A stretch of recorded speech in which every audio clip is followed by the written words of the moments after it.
Oi, pessoal, Sérgio Hart, aqui da Cena Digital, com mais um vídeo Transformação Digital Brasil em Cena.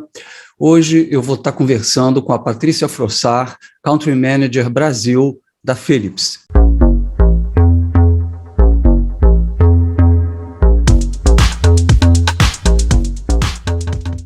Se você ainda não assinou o canal, por favor, considera, dá o seu like, aperta aqui o sininho para você acompanhar todos os vídeos de entrevista que a gente estiver fazendo com os líderes de transformação digital no Brasil. A Royal Philips é uma empresa líder em tecnologia de saúde, focada em melhorar a qualidade da vida das pessoas e em permitir melhores resultados por meio do ciclo completo da saúde, que envolve desde a vida saudável e prevenção até o diagnóstico, tratamento e cuidados domiciliares. Ela foi fundada há 130 anos, é de nacionalidade holandesa, tem faturamento de 19,5 bilhões de euros e 81 mil empregados. Vou falar um pouquinho para vocês da Patrícia. A Patrícia é natural de São Paulo, capital, e é formada em Direito, com várias especializações nas universidades USP, Mackenzie e Fundação Getúlio Vargas. Ela passou já pela Sabesp, pela Pepsi, e ela está há 8 anos na Philips, sendo que há 2 anos ela assumiu a posição de Country Manager Brasil. Patrícia, muito prazer em ter você aqui com a gente. E eu gostaria de começar te fazendo a primeira pergunta, que seria o seguinte: quais foram os drivers de negócio que levaram a Philips a fazer uma transformação digital? Olha, transformação digital é uma coisa, né, que tem se falado bastante, e eu acho que a Philips, ela tem um histórico de transformação, né? A transformação digital, eu acho que é a transformação do momento, mas a Philips, como uma empresa de mais de 130 anos no mercado, ela vive se transformando. Então, eu acho que a transformação do momento é a digital, mas a gente saiu de uma empresa de lâmpadas e faz mais de 100 anos, na verdade, que a gente fez o primeiro raio-x, que foi lá em 1919. É incrível acreditar que, enfim, não quero nem imaginar a quantidade de raio-x que tinha, né, naquele aparelho. Impressionante. O que vem acontecendo ao longo do tempo, né, é que as transformações, elas estão cada vez mais rápidas, e a gente tem acompanhado isso como empresa. A transformação digital na Philips, ela vem acontecendo de forma bastante rápida, assim como todo o mercado exige, porque senão você fica para trás, e ela não é só externa, né? Não é só a transformação que eu faço no meu produto para servir o meu cliente, mas ela também, e ela acho que começa principalmente internamente. Então, como a gente se transforma internamente em processo, em comportamento, inclusive, para que a gente esteja capaz de atender a demanda digital do mercado, para que a gente esteja capaz a fazer a evolução toda digital que o mercado, no nosso caso de saúde, tem exigido da gente. A gente ainda tem uma parte de produtos para comprar consumidores, né? Então, olhando para o portfólio da Philips, nós temos aí 20% hoje, porque a gente fez um desentanglement recente da nossa área de Valita. Então, 20% hoje do meu total do faturamento é ainda de produtos para consumidor, mas ainda olhando para o que a gente chama de saúde, né? Porque nós estamos falando de Avent, que são produtos para bebês, alimentação de bebê, tudo que é cuidado com o recém-nascido e com a primeira infância. E também temos os barbeadores, os shavers, todos que são os produtos também ligados à saúde, né, ligados à beauty e a tudo que faz a pessoa de alguma forma se sentir melhor. E aí depois tem todo o nosso portfólio de saúde, e eu diria que dentro da área de saúde a transformação digital para fora, né, que é o produto que a gente vende, ela está passando por uma transformação muito maior neste momento. Por quê? Porque para produto para consumidor, eu acho que essa exigência já vem acontecendo há alguns anos, ela não é uma coisa tão imediata, né, tão agora que está acontecendo. Então, nós já sabemos, por exemplo, nós vendemos esses produtos de forma digital, no mercado digital, há mais tempo. Agora a gente passa, por exemplo, por um momento em que a gente também quer colocar muitos dos produtos, das possibilidades de atender o cliente digitalmente, ou com a venda do produto, ou com atendimento remoto de serviços, por exemplo, para que ele não tenha que esperar um engenheiro de campo ir até lá, e ele tem um atendimento mais rápido. Então, eu vejo que a área de saúde, ela tem demandado agora uma urgência na transformação digital, e que nós estávamos bastante prontos pelo nosso conhecimento do lado de personal health, no atendimento ao cliente,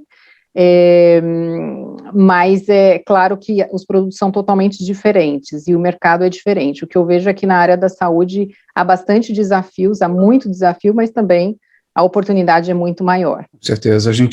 Eu tenho entrevistado muitas empresas de saúde, né, desde laboratórios até hospitais, startups de health tech, e eu acho que saúde, agricultura e logística talvez sejam setores que mais estão se transformando aqui, pelo menos no Brasil, né, está tendo uma verdadeira revolução, né. Agora, uma curiosidade, o cliente da área de saúde de vocês é a pessoa física ou o cliente é a empresa?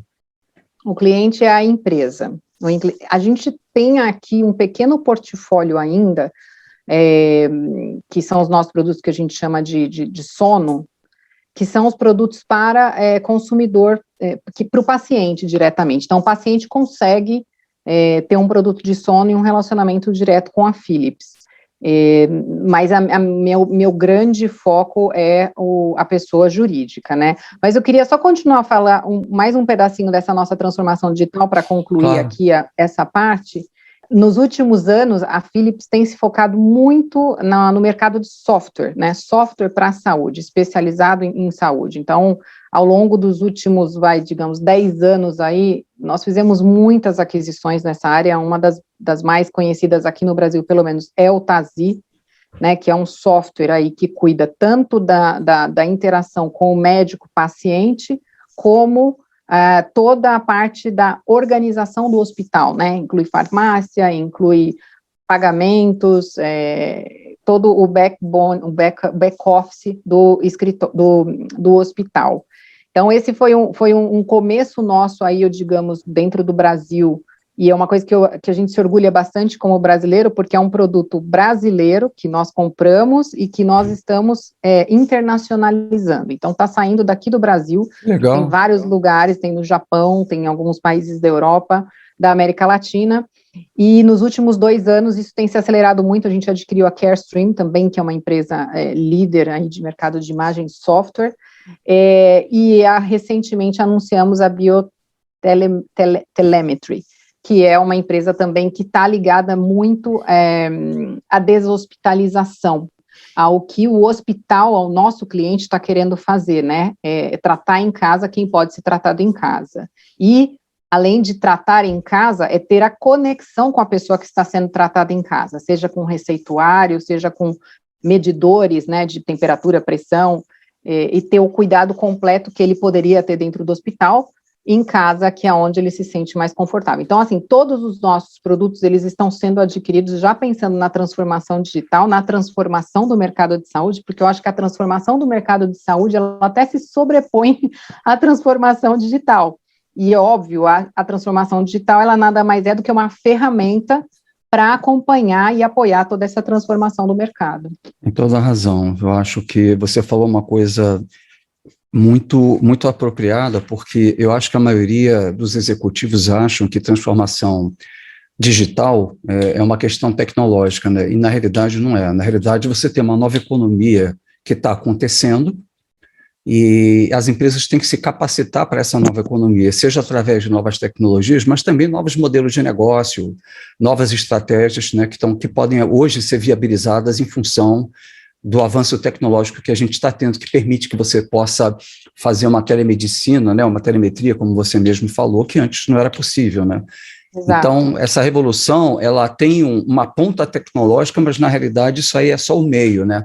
O que está realmente mudando é a forma de se fazer negócio. E você também falou uma coisa muito interessante, que eu anotei aqui, que é a questão da mudança, não só externa, mas as mudanças internas também, que a gente vai abordar um pouco mais na frente, né, que são não só processos, mas cultura também, né, que são um dos grandes desafios numa transformação digital. Aproveitando esse gancho, eu queria te perguntar o seguinte: como que vocês se estruturaram para essa jornada de transformação do ponto de vista estratégico, do ponto de vista de governança, do ponto de vista de arquitetura tecnológica mesmo, né? Como é que vocês fizeram para criar os espaços necessários para começar esse processo? Olha, eu acho que tudo começa na mensagem que a gente passa para todo mundo, né? Então, todo mundo tem que estar com o mesmo mindset, todo mundo tem que estar olhando para o mesmo lado, né? A pior coisa que tem é todo mundo correr, mas ninguém saber para onde, ou correr para lados opostos.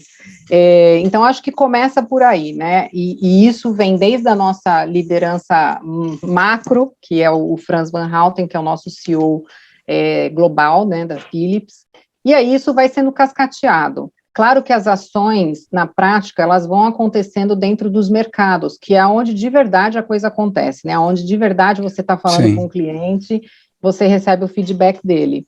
Agora, se você não cria essa cultura de transformação e de inovação, né, e coloca e provoca isso dentro das pessoas, dentro dos seus funcionários, as coisas não vão acontecer. Então, acho que a primeira coisa é assim, você coloca a mensagem, você dá o driver, e você cobra das pessoas que elas tragam as ideias e tragam as iniciativas e preparem a empresa para isso, porque uma coisa que eu falo muito é assim, não é o Frans que vai resolver todos os problemas, às vezes nós somos uma empresa muito antiga, e isso é ótimo, mas quando você se compara a uma startup, às vezes não é tão igual numa startup, e as pessoas precisam, elas não podem simplesmente largar esse esqueleto e pegar um outro, né, então o que a gente sempre fala a gente tem que fazer isso, se tem alguma coisa que a gente não concorda, nós somos as pessoas que vamos mudar isso, né, então nós temos que mudar os nossos processos se preciso, tem que ter processo, a gente é auditado, a gente é uma multinacional, não tem como não ter processo, mas é óbvio que todo o processo pode ser melhorado, todo mundo dentro da empresa é treinado em Lean, nós temos uma academia de Lean, né, e todo mundo na Philips tem que fazer esse treinamento, tem que se certificar, para que a gente tenha o processo, a questão processual e a questão de cortar o waste muito enraizado no nosso DNA. Por isso é uma linguagem até bem comum dentro da empresa, quando você faz uma pergunta sobre um processo, mas você já questionou o processo? Você já entendeu? Você já fez um value stream map? Então, todo mundo fala os mesmos jargões, né, sobre essa questão de como melhorar os nossos processos. E a partir daí, você tem que dar liberdade, obviamente, para as pessoas criarem, e você precisa implementar algumas ideias também, porque senão você desestimula. A partir do momento que você tem 30 pessoas propondo alguma coisa e nada sai do papel, e ninguém tem a honra de ter um processo ou um projeto indo para frente, indo adiante, isso cai por terra, né? Não adianta você só falar. Então, nós nos dividimos, nós acabamos criando aí algumas, o que nós chamamos internamente de working cells, formas de nos organizar a lidar com essa transformação toda e a acelerar essa transformação na velocidade que o mercado está pedindo. Nós temos algumas working cells em que nós temos grupo de pessoas, então hoje eu tenho 10 working cells, que são grupo de pessoas multitask, né, então são pessoas que têm diferentes habilidades, eu tenho dentro de uma working cell jurídico, financeiro, marketing, produto, vendas, onde se discute ali alguns projetos, né, então eu tenho, por exemplo, um que se chama Digitalization, um outro que chama Hub de Informática, o outro que chama Mercado de Sono. Então, tem várias working cells em que os grupos trabalham iniciativas, porque você precisa, de alguma forma, organizar essas iniciativas. E aí, a partir daí, nascem as ideias e os produtos, e a gente começa a testar no mercado. Isso acontece em todos os países, não só no Brasil. É claro que na Philips Global existe uma área muito mais estruturada para inovação, mas aqui é dessa forma que a gente implementa. A gente recebe muito o que vem de feedback do mercado, para daí colocar isso dentro das working cells e sair com produtos ou com projetos ou com serviços, né? Não necessariamente um produto é uma coisa física, mas às vezes uma ideia vira um serviço, uma consultoria, alguma coisa que a gente pode oferecer a partir do feedback do que a gente recebe do cliente. Qual é o grau de sinergia que vocês têm com a matriz e com a região? o grau de autonomia que vocês têm, porque certamente todos os países onde você tem a Philips, eles estão também com working cells e fazendo coisas, exato, e as jornadas são semelhantes, à exceção das características da população, né, vamos dizer assim. Então, como é que é essa interação, essa codependência? Olha, justamente porque as coisas precisam ser um pouco organizadas, né? Então, nós temos ali 3 drivers macros que vêm do global. Então, nós vamos trabalhar o core, vamos trabalhar na transformação da empresa de uma venda transacional para soluções integradas, e nós vamos trabalhar em people. Então, ele está 3 drivers ali. A partir destes 3 drivers, todos os mercados, que são 17 mercados ao redor do mundo, o Brasil está inserido dentro de Latam, que é um dos mercados, todos os mercados definem ali quais serão os seus projetos que se encaixarão dentro de cada um desses 3 pilares. E aí a gente começa a trabalhar nesses pilares. E nós fazemos reuniões dessas working cells, de reporte dos resultados dentro das regiões, para que a gente veja se não estamos fazendo um trabalho dobrado, por exemplo, ou se tem alguma coisa que a gente possa aproveitar. Então, há essa troca de experiência, e aí também é interessante porque a gente entende que mesmo na Latam, nós temos mercados distintos, populações distintas, formas de pagamento distintas, né, tem lugar que tem coisas semelhantes a SUS, tem lugares que não tem, e aí a partir daí há uma consolidação também deste resultado que vai para o global. Então, é um pouco nesta forma para que a gente tenha uma liberdade de olhar para o nosso mercado, trazer os inputs, criar os nossos próprios projetos, mas eles acabam se consolidando dentro desses 3 pilares, porque no final do dia é isso que lá em cima está sendo reportado para o global e para os shareholders. Vocês têm organismos que são, por exemplo, labs de inovação ou working cells que sejam regionais, ou elas são eminentemente locais? Tem regionais também, então tem iniciativas que são regionais, sim. E dentro disso, eu só queria lembrar que nós temos um hub de inovação tecnológica em Blumenau, onde nós temos 1.000 funcionários. Dentro desses 1.000 funcionários, 800 são desenvolvedores de software. Então, nós temos um R&D grande dentro de Blumenau, só para trabalhar com software. Eu acho que a empresa de vocês, o produto, o serviço final, ele se confunde muito com a tecnologia, né? Porque o produto de vocês também é tecnologia. É muito tecnológico. Então, quando você tem um developer, ele também está fazendo não só o back-office, mas ele está fazendo produtos também, está desenvolvendo novos produtos, que é uma situação que a gente vê em algumas empresas, né, que eu entrevistei.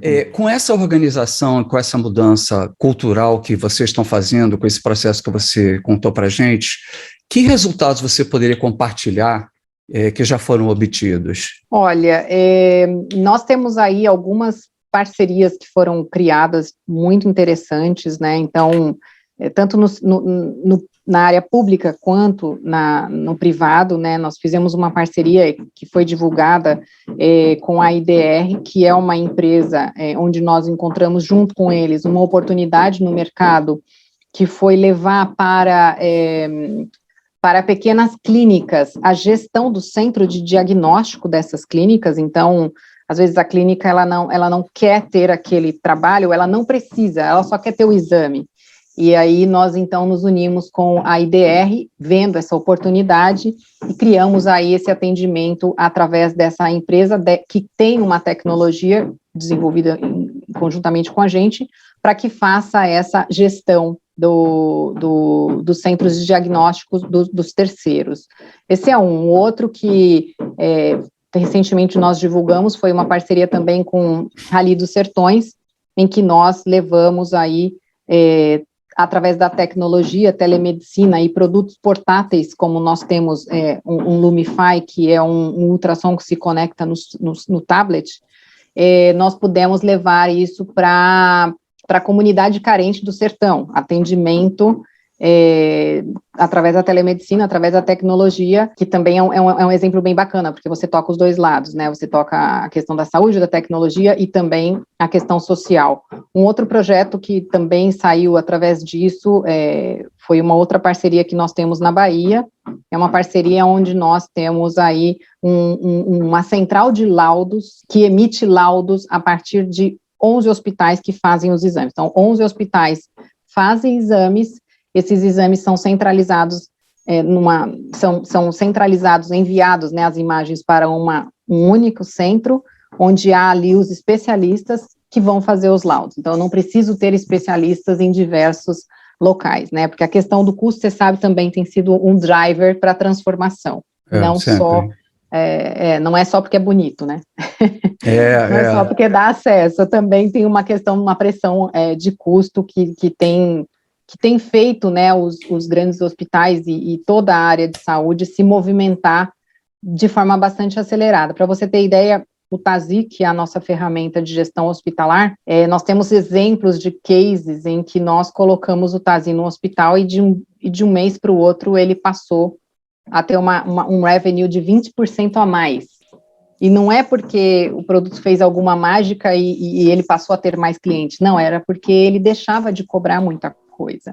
Então, assim, são coisas que ele consegue usar para fazer uma gestão melhor, e isso está sendo percebido, porque cada vez mais eles também estão sendo pressionados por custo, e as ferramentas que nós temos à disposição é justamente parte do que eles precisam. Você me faz pensar justamente nas principais estratégias que são usadas para a transformação digital, que seriam basicamente 3, né? A primeira delas é chamada foco no cliente, né? Onde você procura conhecer ele o máximo possível e melhorar a experiência dele o máximo possível, que eu acho que é muito a cara da indústria da saúde, que está na ponta, com o cliente, com o paciente ali no hospital, né, no centro clínico. A segunda estratégia é a da excelência operacional, onde você procura reduzir custo, integrar sua cadeia de suprimentos e trazer tecnologias que justamente possam ajudar a azeitar essa cadeia para que você consiga fazer as coisas mais rápido, com mais qualidade e mais barato também, que eu acho que tem uma coisa interessante aí que você falou. E a terceira são novos modelos de negócio. Então, eu, como pessoa que estou de fora, estou percebendo o seguinte, que a Philips ela está se posicionando como uma empresa que está sendo capaz de ajudar as instituições de saúde que estão no fronte da guerra a cuidar de todos os equipamentos e tecnologias de exame, de back-office, né? Vocês estão se transformando não só em vendedores de caixa preta, mas em provedores de serviços completos, né, de diagnóstico e de uma série de coisas, né? Ou seja, isso é a transformação digital também, um novo papel, né?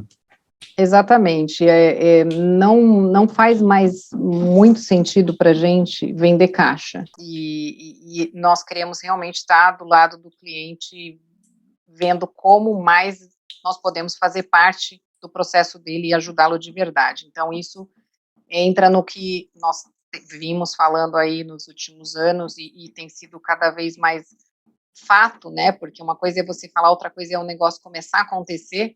Também depende de uma transformação de como o cliente nos vê, né?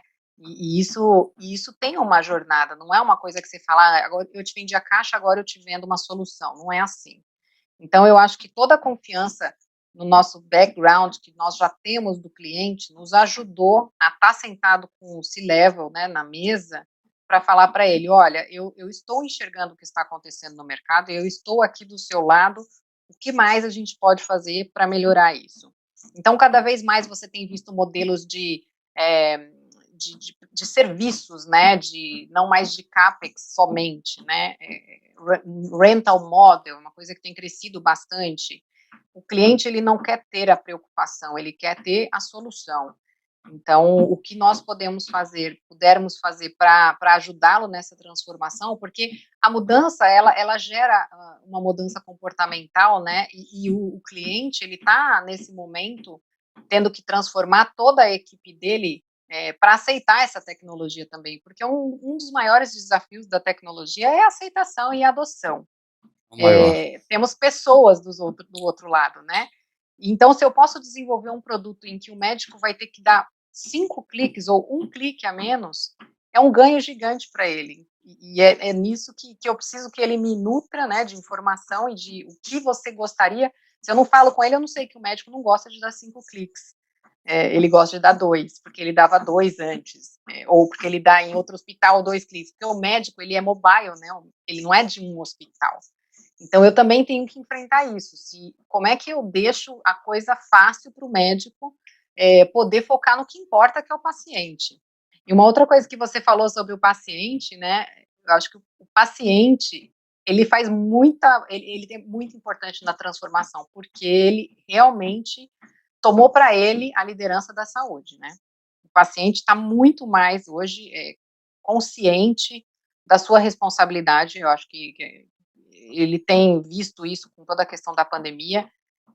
Claro que tem muito do Google aí, né, da participação Doutor do Google Google. nessa história toda, mas eu acho que no momento o paciente, ele tem pouca tolerância para falhas, né, para falhas de tempo de espera. Ele também, nós mesmos, né, eu tenho aquele recurso no WhatsApp em que você acelera a voz das pessoas, né, todos nós temos. Então, o paciente, ele tá menos paciente, digamos assim, para tolerar esperas, para tolerar ter que ficar preenchendo 5 vezes um formulário para fazer um exame no mesmo laboratório que ele já fez. Ele chega, ele quer ser atendido rápido, ninguém mais tem paciência de ficar lendo um livro na recepção de um centro de diagnóstico.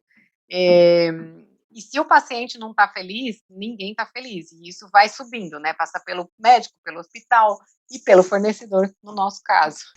Isso que você está falando do CAPEX versus a venda de serviço, né? É interessante porque a gente, na nova economia, a gente tem essa característica da transformação de produto em serviço. Pois é, então quando você fala de velocidade, né, nós temos um produto muito interessante que são scanners de patologia. Então a gente chama Digital Pathology, que ele acelera a leitura de lâminas. Então, ao passo que você, no modo tradicional, você tem um médico numa sala escura, que é até insalubre pensar o dia inteiro olhando lâminas, né? Você agora tem um computador em que você coloca várias lâminas ao mesmo tempo e esse computador faz uma leitura com bastante precisão, porque ele fica ali. Ele não precisa contar individualmente as células, assim como um patologista normalmente faz, ele consegue dar uma precisão mais rápida, e aí você coloca o médico, que é um especialista e que precisa, né, isso é super importante dizer, a tecnologia ela jamais vai substituir o médico, e ele vai conseguir focar no que ele tem que focar, que é onde está os problemas, né, a diferença. Isso acelera de forma, assim, é só um exemplo, né, de uso de inteligência artificial no final do dia, né? Muito bacana. Onde você tem uma aceleração aí e uma melhora, né, do resultado de assertividade. Exponencialmente. Que é só um exemplo aí de como a velocidade ela é requerida e a gente precisa dar esta oferta, né, para o paciente bacana. E para o cliente. E aí eu queria que você falasse um pouco para a gente de quais foram os principais desafios que vocês enfrentaram e como vocês venceram esses desafios. Olha, os desafios, eles não acabam, tá? Então, assim, nós vencemos um ontem e hoje tem outro, né? Essa é a grande verdade. Então, eu acho que é dia a dia. O que eu posso te dizer hoje, qual é o principal desafio nessa revolução toda que nós estamos passando, é a falta de recursos. Não temos recurso suficiente, isso não é um problema do Brasil, tá? É mundial. Eu até já estou criando meu filho aqui, falando para ele, olha, vai olhando para cá, vai fazendo essa formação, porque existe a falta de recurso é uma coisa global, né? E nós estamos trabalhando para desenvolver os nossos profissionais, então nós estamos se associando a cursos, a faculdades, criando aí o nosso pipeline aí de pessoas que vão vir para a nossa empresa. Eu acho que um outro desafio que eu já falei para você aqui durante a nossa conversa tem uma questão de adoção da tecnologia. Você tem que tirar a pessoa do Excel dela, né? Quando a gente fala dessas coisas da evolução toda que está passando, nós não estamos falando de 50%, né? A gente está falando de muito menos disso que tem já um hospital digital, que tem um prontuário eletrônico, tem um caminho muito longo para se percorrer ainda, né? Para a gente é muito bom, porque existe uma oportunidade também muito grande, mas quando você fala de coleta de dados, e a partir desses dados você criar programas sociais, você criar formas de governo, ou você criar, mesmo dentro da sua empresa, né, dentro de um único hospital ou de um grupo hospitalar, que cada vez eles estão mais consolidados, um programa efetivo, isso ainda precisa mais dados, né? Eu estava vendo uma informação de que 80% dos dados que existem hoje consolidados, eles foram coletados nos últimos 2 anos. Então, é muito pouco, se a gente for pensar. Então, eu acho que a consolidação de dados, ela ainda é uma coisa que está no caminho, e é ela que vai prover o que a gente precisa para poder melhorar a tecnologia, inclusive, porque se você tem o dado, você consegue ver qual é a necessidade, né? Olha, então aqui eu preciso criar uma tecnologia, porque eu estou vendo que o principal problema é câncer no pâncreas, na região sul do país. Então, você vai e cria uma tecnologia, então, para atacar aquilo, e aí a empresa vai estar pronta para isso. Porque desenvolver um software não necessariamente é a coisa mais difícil, né? O que você precisa realmente é analisar o dado e ver o que você precisa desenvolver. Sim. Então, eu acho que a coleção de dados ainda é um desafio, a questão de talentos e tem a questão de legislação e regulação que está sempre correndo atrás da transformação. Mas isso é histórico, né? Isso não é uma coisa de Sim. agora e não é uma questão só da saúde. Na saúde ainda há mais regulamentação, né? Então, na saúde é mais desafiador, eu diria, porque você conhece, né, e tem que ter esse cuidado, o cuidado na área da saúde, ele é muito mais, ele é população, ele gera um efeito para uma população inteira, né, então, realmente tem que ter aí, nós estamos vendo agora o papel da Anvisa, super importante, super relevante em toda essa questão do Covid, eu acho que ficou ainda mais latente a importância de ter regulamentação, mas é algo que demora um pouco mais do que a tecnologia para se atualizar. Eu acho que existe a questão da regulamentação, como você falou, eu vejo também uma questão de cibersegurança, haja visto o que tem acontecido com os bancos de dados aí de alguns hospitais, né, de algumas clínicas, é uma coisa bastante complicada. Enfim, eu acho que a gente tem desafios aí que estão tornando, né, o nosso mundo bem mais complexo hoje em dia, né? E tem a questão da privacidade de dados, porque ao mesmo tempo em que você está coletando dados sobre estatísticas, né, sobre doenças por região, você pode ter uma granularidade muito grande, ao mesmo tempo com alto risco de invasão, né?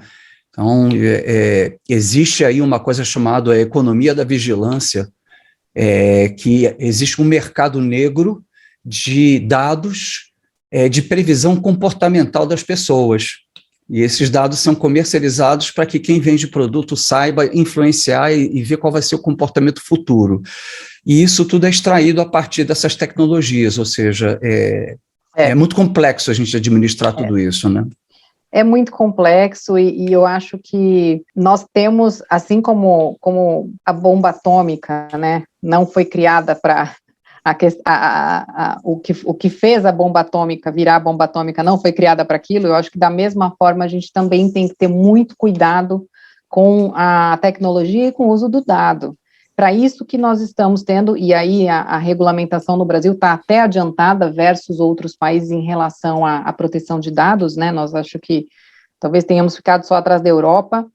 Para a Philips foi bom ter começado pela Europa, porque para a gente aqui no Brasil já estava mais fácil, porque os produtos já estavam bem adequados e as regras já estavam bem adequadas quando a lei aqui passou a vigorar.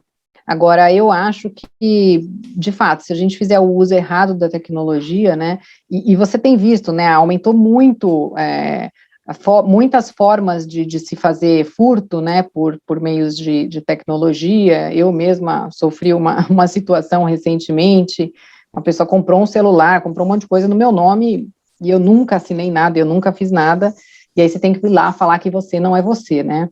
Então, eu vejo que, e a própria inteligência artificial, né, se você considerar o que a inteligência artificial faz, né, com as suas preferências, você vê na Amazon, né, é bom você ter ali os filmes indicados para você, que você provavelmente vai gostar, porque ela já sabe o estilo de filme.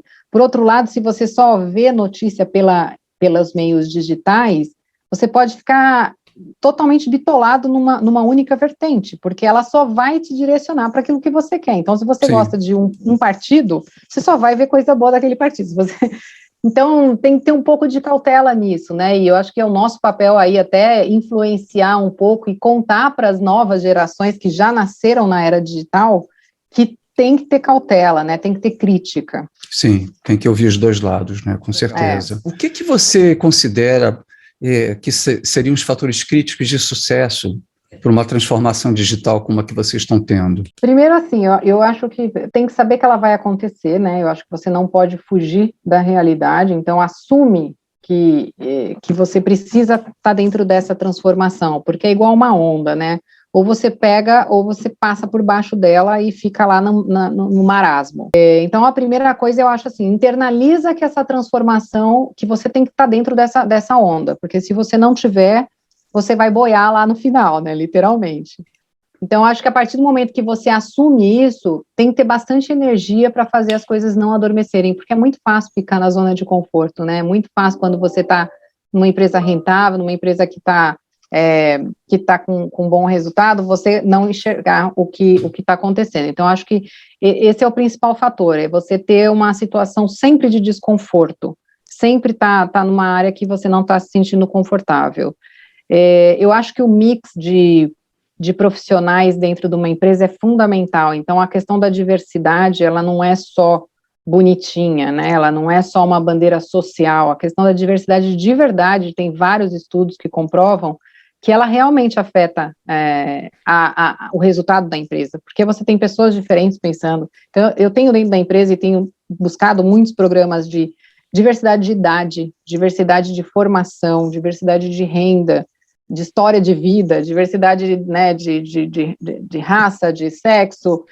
Tudo isso faz um ambiente ter mais inovação. Então, isso tem estudos também revelando que quanto mais diversidade, mais propenso à inovação a empresa é. Então, eu acho que o ambiente, ele tem que primeiro ser provocador, depois você coloca a diversidade e as coisas, elas começam a acontecer. É claro que não é tão fácil assim, e eu acho que o terceiro fator que é fundamental também, e aí eu estou contando, né, de como eu começo para onde eu vou, mas ele é fundamental para você começar qualquer transformação, é ouvir o cliente. Se eu não sei o que o cliente precisa, eu não vou entregar alguma coisa que é o fundamental para ele, né? E aí eu vou fazer coisas lindas, maravilhosas, mas para eu colocar na parede e falar onde eu fiz isso aqui. Dizem que a transformação ela acontece por três fatores primordiais. O primeiro é a concorrência, o segundo é o cliente, o terceiro é o funcionário, né? Esses são aqueles que provocam você, ou o governo, né? Quando ele faz uma mudança de legislação que você tem que mudar seu modelo de negócio. Mudou o imposto de renda, exatamente. Então, acho que eu mudei um pouquinho a ordem aí, né? Eu falei do funcionário, que é onde a gente foca primeiro, eu tenho que provocá-lo e ele tem que estar pronto para transformar. E aí a gente conversa com o cliente e o cliente me fala o que ele precisa. Eu acho que essas coisas acontecem em paralelo, porque esse funcionário também eventualmente é cliente, né? Eu acho que a gente sempre vai depender dos aspectos culturais, seja para entender o cliente ou para entender um funcionário, mas são dois clientes que a gente tem, um interno e outro externo, né? E eu acho que a concorrência que é um bicho à parte também, que a gente tem que monitorar para não ficar... Tem que ir dando uma olhada ali nele, né? Eu não gosto de seguir, obviamente, ela tem que ser monitorada, mas eu não gosto de seguir o que ela faz sempre, porque senão eu estou sempre seguindo, né? Eu nunca estou liderando. Sim. Alguma observação adicional que você gostaria de fazer que a gente não tocou? A gente está chegando no final aqui do nosso papo. Deixa eu pensar. Eu acho que, assim, a gente falou um pouco de como as pessoas têm ficado cada vez mais exigentes, né, com relação à própria saúde, e a gente não falou de pandemia, né? Eu acho que a pandemia está, de fato, melhorando. Então, nós estávamos preparados, a Philips sempre foi uma empresa que atuou com home office, então quando aconteceu todo o problema, nós já tínhamos essa prática, claro que não era todos os dias, era uma vez por semana, nós vamos voltar agora no modelo híbrido, 2 vezes por semana e 3 vezes à distância, mas nenhum cliente ficou desatendido nesse período, porque a gente já tinha essa prática. O que aumentou bastante foi o atendimento remoto. Eu acho que ele passou a ser mais aceito pelo cliente, né? O cliente queria o café, né? Ele queria sentar com a gente, e o que é muito legal, mas eu acho que passou a entender mais que tem muita coisa que se resolve até mais rápido se for remoto. Então, eu acho que nós temos aí alguns bons legados, digamos assim, da pandemia. Por outro Principalmente lado, questões de emergência, né?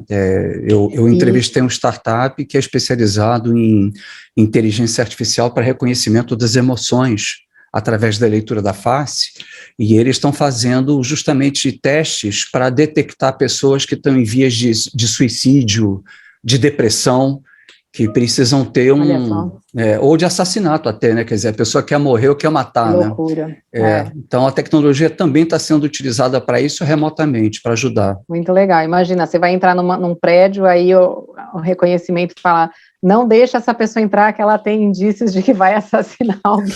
Deve ser bem curioso. Isso é mais para sessões de telemedicina, né, de teleterapia. Mas, enfim, acelerou demais a telemedicina, né, teleconsulta. Eu acho que até os médicos passaram a aceitar melhor. Eu acho que tem bons legados aí. Eu sempre tento olhar para o lado positivo, né, apesar de todo o desastre que tem sido essa pandemia.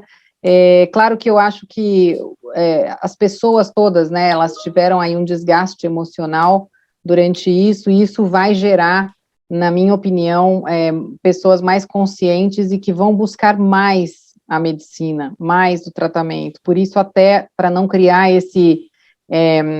essa corrida, né, aos tratamentos sem ter o apoio e sem estar pronto, né, do ponto de vista da tecnologia, porque não vai ter como atender todo mundo ao mesmo tempo.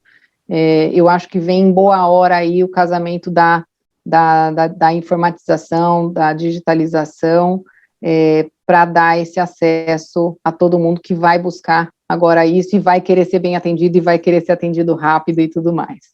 Foi muito bacana, uma verdadeira aula aí. Desejo para vocês aí, para a Philips, também muito sucesso. Queria também reforçar para quem ainda não assinou o canal, por favor, dá o seu like aqui, né? Não esquece de assinar, apertar o sininho aí para acompanhar discussões como essa, como a gente acabou de ter, né, com a Philips aí sobre estratégia, transformação digital. E até o nosso próximo vídeo. Mais uma vez aí, muito obrigado aí a sua participação. Tchau, tchau. Obrigada, adorei. Tchau, tchau.